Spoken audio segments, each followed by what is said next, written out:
Now, there's some few things that I want to cover with you about Etsy itself. When you go back to the Etsy store, say you've gone to work or whatever, you come back home, just go to Etsy.com and there's a little shop looking icon right there at the top between the bell and between your profile. You just click on that. It's the shop manager. It's going to drop you into the dashboard of your shop manager. All right. So right here, it's going to give you some stats. You can, sort these by month, day, year, last year, all time to kind of see how you're performing on your shop. That's a good way to kind of get the health of your shop and figure out what's going on with it. There's also a view detailed stats page. You can check all that out. And there's a link to your actual store that you can copy and post on your Instagram, Facebook, etc. Main thing you want to do, what I want to share with you is well, for one, if you get any messages, they'll be right here. You should also receive an email, and you want to make sure to respond to those within 24 hours because Etsy does a thing called Star Seller every month. Also, that includes you getting a certain star rating on any reviews and the response time on your messages. It needs to be within 24 hours. So always, always, always reply to the people who are messaging you. Doesn't even matter if they say, hey, thank you for what you do. Just make sure you reply, you're welcome or something so that there's an actual response there. The reason for that is if you're a star seller, then you will get ranked higher in Etsy. So you want to make sure to do that. First, I want to show you some of these listings that we did that was very successful for us. These are stove covers, and I want to talk about this because it's important that your store stay active. And what that means is you're constantly adding product. You're also interacting with your customers. You're on the Etsy platform, even if you're not adding product. Maybe you go through and tweak a few things, etc. So we've got a bunch of stove covers, but I didn't start out with all of these at once. I literally started out with this one right here. It was called Noodle Board Stove Cover. See how I did the title there? And so we have 10 pictures. This one didn't have a video because it was before they offered video, but this was the first one. Now, what happened was I got a request from somebody that said, hey, can you make a stained one, like a dark walnut? So I was like, yeah. And so I made it, and I took product photos of that one. This is it. And so wood stove cover, stovetop cover, noodle board, stained dark walnut. That way they knew what color it was. I took multiple angles of those photos, or multiple photos of angles, so that we could have various products. And as people requested more and more, I just continually added a variation.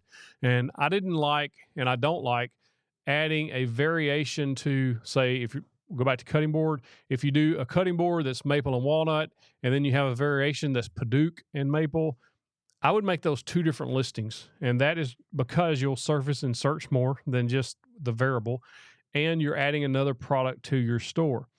Etsy likes active stores. So the more products you can add over time, you want to try to start adding those as much as possible. Anything that you've built in the past, if you want to take pictures of it, if you can ship it and sell it on Etsy, and you already have, especially if you already have photos of it, really good photos, just go ahead and create a listing of that and start selling those. That's what we did. And we same thing with our flags we were making. We had various different ones. I tried different, like pictures, different angles, see what would work best. But you can see that stove cover was my primary business because we were selling a bunch of them. And then like these, they do have product videos, and it just kind of gives a short overview. This was just one video, just a short overview of the scale, the size, the color, etc. You can do the very same thing. It's like 15 seconds. Take it on your phone, upload that. That's all you need. But make sure you keep, like you see, each one of these has stock, 2, 3 in stock, so that I was able to keep those on. Now, some of them, if they were a little more fancy or to require a little more work, we might list them at, this was $170, but most of these were $129. On average, I was making about $100 after shipping, etc. And listing fees, all that stuff. So that's a good idea to keep those going. If you get any orders, they're going to show up right here, orders and shipping, and then new and completed. So it just depends on what you're selling.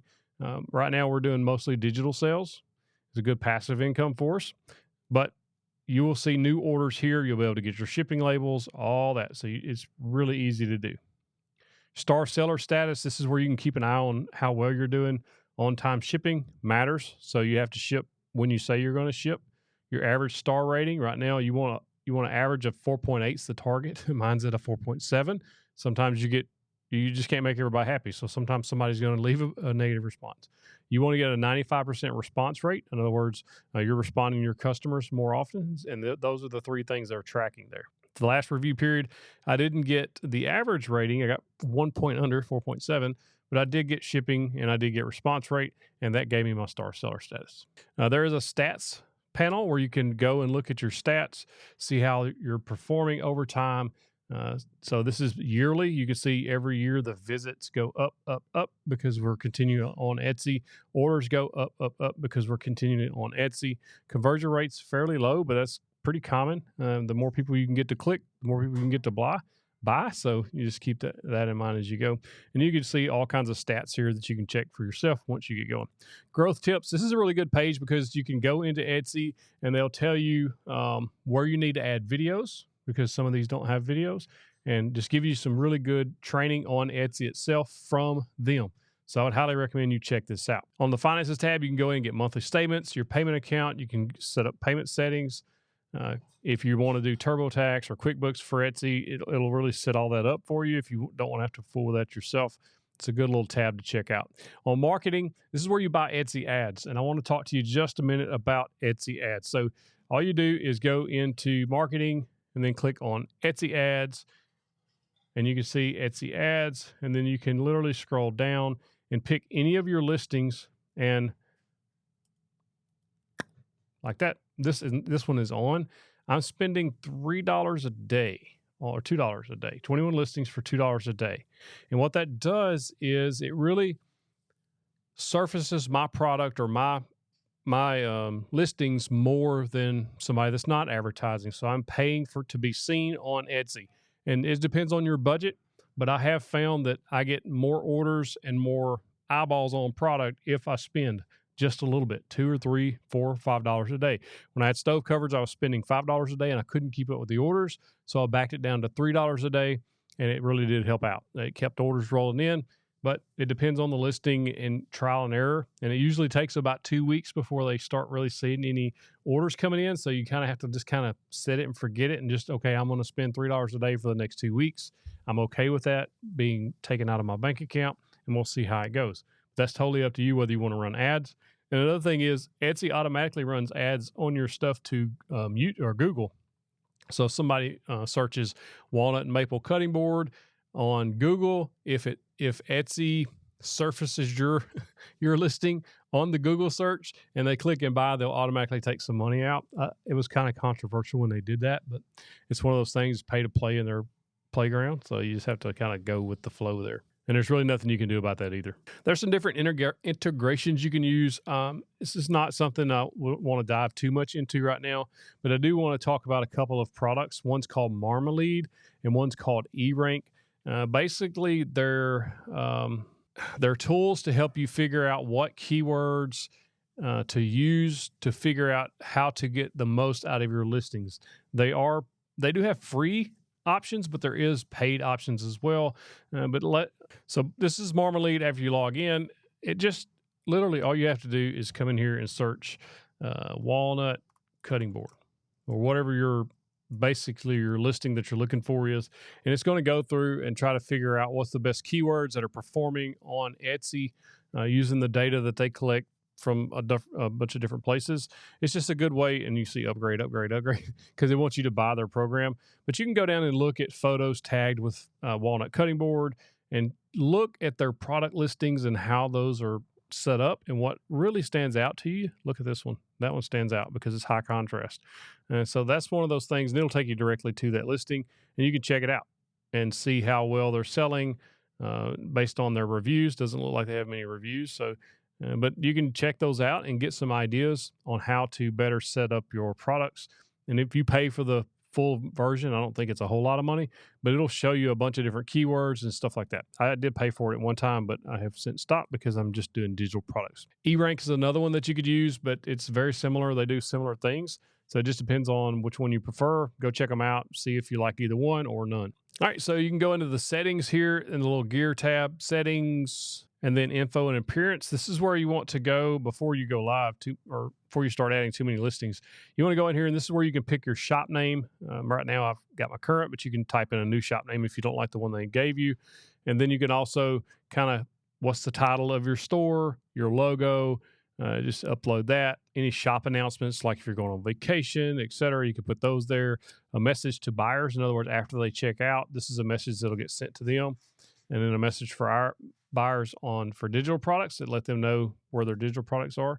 And so you want to make sure you fill this. This is where you can go in and link. You can also link to your Facebook and Twitter or any social media that you have there, so that any of those fans can follow you on Etsy as well. Now, one thing I would recommend that you do, but when you start making your listings, is go in and start typing the words that you're going to start listing for. So walnut and maple cutting board. And you can see that it starts kind of auto filling some stuff there. That's a good way to kind of get some ideas. And then if they don't have a bunch of them there, then you can go ahead and search that and see what brings up the listings. These are the ones that Etsy is serving up the most to you. Now you can see some of these are like 45,000 reviews. They've been selling a bunch. So I would look at the ones that are highly rated and are getting a lot of good exposure here.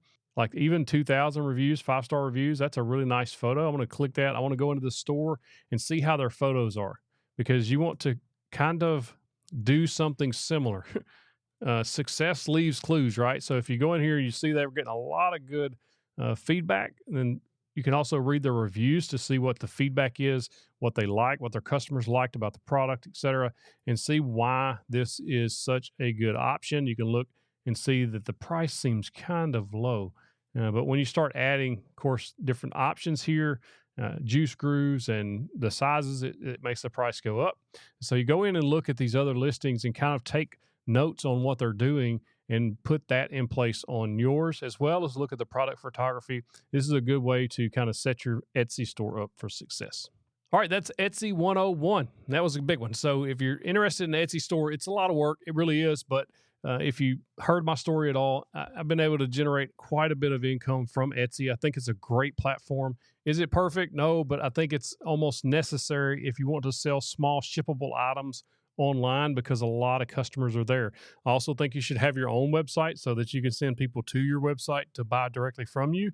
But just because Etsy has the audience already, that's a reason enough to go ahead and make an Etsy store if you're making small woodworking projects, because the more diversification you can get in your income, the better. And I really like that there's customers already waiting, willing, and able to buy from you. So go set yourself up an Etsy store.